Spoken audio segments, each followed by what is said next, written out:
Hey everyone, Michael Short here. Come on, let's go outdoors. Well, the Bow River and all of its associated tributaries, and I guess you could probably count along the eastern slopes, has a new friend. And let's face it, we can never have too many friends. It's called the Trout Trust, and one of the founding fathers, I guess. Gary Hanke joins us today. Gary, why the need for another organization to look at the Bow River and I guess offer your support to protect that resource? Well, it was founded out of necessity because we really don't, as anglers, have someone lobbying for trout. I mean, we have a lot of groups and organizations working within the interests of trout, but they're not actually lobbying directly to the government. So specifically, as an organization, what do you want to lobby for trout for in what area? Well, really, in any flowing water throughout Alberta, it's not exclusive to that. It can also be, still waters. If there's trout in it, let's face it, it's our interest, right, as trout anglers. So we want to, stay focused. Currently,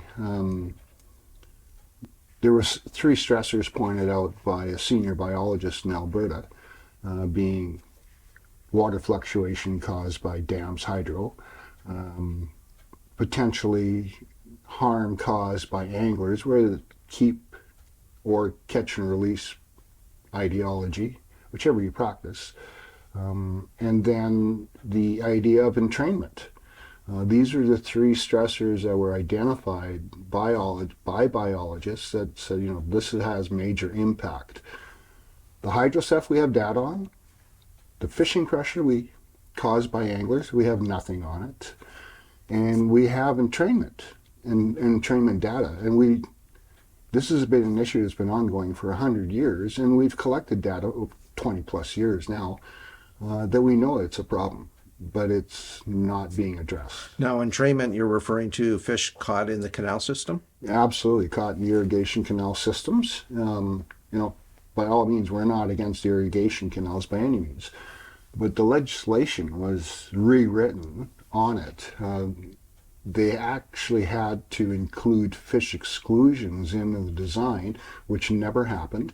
And then, 2012, that was removed for really no reason that we can see that was valid. And today we're back to, you can have an irrigation ditch, pull water off a system, and there's no fish exclusion devices held in place. And the data is showing a significant amount of fish. The way that data is interpreted is interesting, because if you take a group like Trout Unlimited, which does absolutely fantastic work on a fish rescue in the fall, right? But it's probably better that we don't even have to do it. If we can get to that point, they'll take a 2-kilometer section out of 80 kilometers and test net it. Identify the fish, and we're looking at 4,000 to 5,000 fish in a 2-kilometer section of 80 kilometers.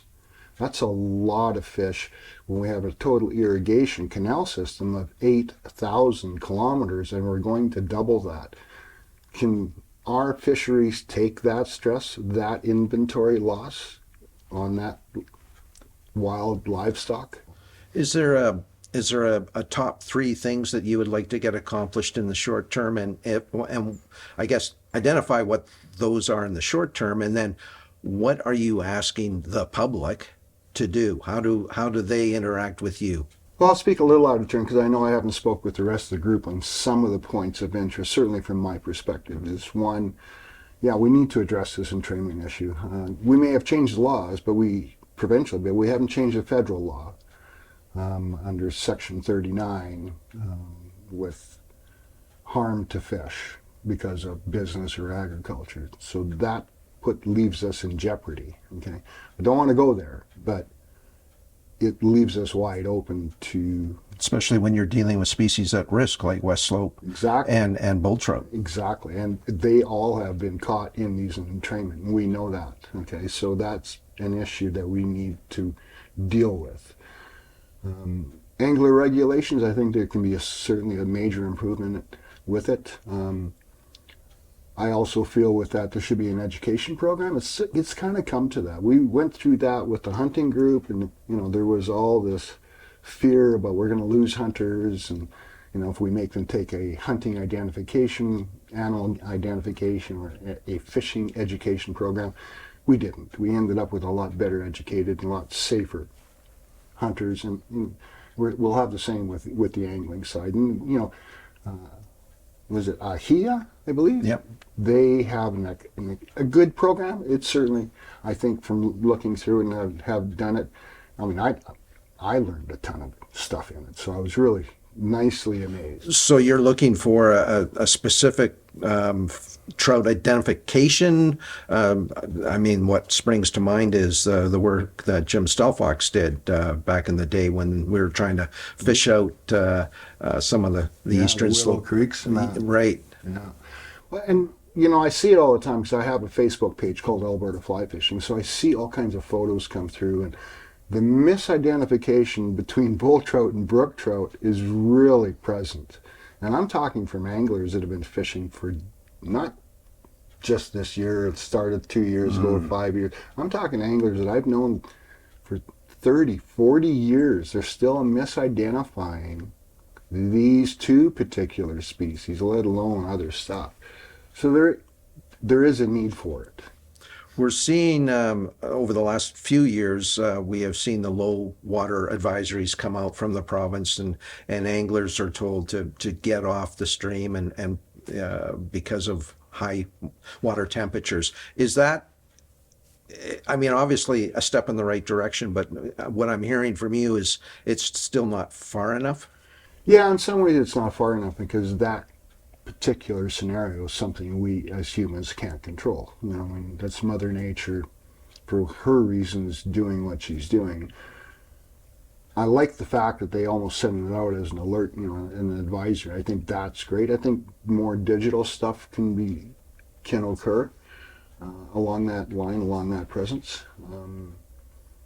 There is so much available media-wise, social media-wise, that can go public in a hurry. I think utilizing that type of technology today can certainly help anglers and the government, across the entire province. So the second part of my long-winded question, Gary, was what are you looking for from the public? Obviously, to become an effective lobby group, you need numbers behind you. So how is that process coming together? Actually, our growth, for the short term that we've, kind of launched, our growth's been pretty good. I think the biggest thing is, you can join up. You don't have to become a paying member by any means. You can, we're always open to donations because that's the money we're going to use to interact with the government and with other agencies. But the biggest thing is really right now, sign the petition that we're offering. We've made it as easy as possible for people really to reach out to their MLA with the current focus under the entrainment issue. And we'll expand that as time goes on and as we do have other stuff identified. But we need the support of the general community. The biggest thing that you can do, two things. Sign that petition, get it off to your MLA. And two, share it on your social media. Share the Trout Trust Foundation website. Get involved, interact with it. Get your fellow buddies out there. Get them involved. Understand what's going on in their fishery. I think that's really important. Well, here's hoping that the awareness level goes up and folks want to get involved. Why don't you give us a website where folks can go and get more background information on your organization and sign that all-important petition? Absolutely, yeah. So the web page, we have a Facebook page. You can just go The Trout Trust, look that up on Facebook. Feel free to follow and join. And then we have a website called thetrouttrust.com or .ca. It'll default back to the same place, and you can certainly sign up and join up in there and follow along and help out. We certainly want angler input. Right? All right. Gary, we'll leave it there. Thanks for coming by and chatting with us about this new group. It sounds really well, one can never have too many friends. And I think the Bow River is probably going to thank you guys down the road. Absolutely, and thanks for the opportunity to share this with everyone in the province and outside the province as well. I'm sure you have followers all over the place. Thanks so much, Gary. All right, folks, there you go. Check out the Trout Trust and get involved like everything else. It's our voice that ultimately can maybe carry the day. Till next time, I'm Michael Short. Come on, let's go outdoors.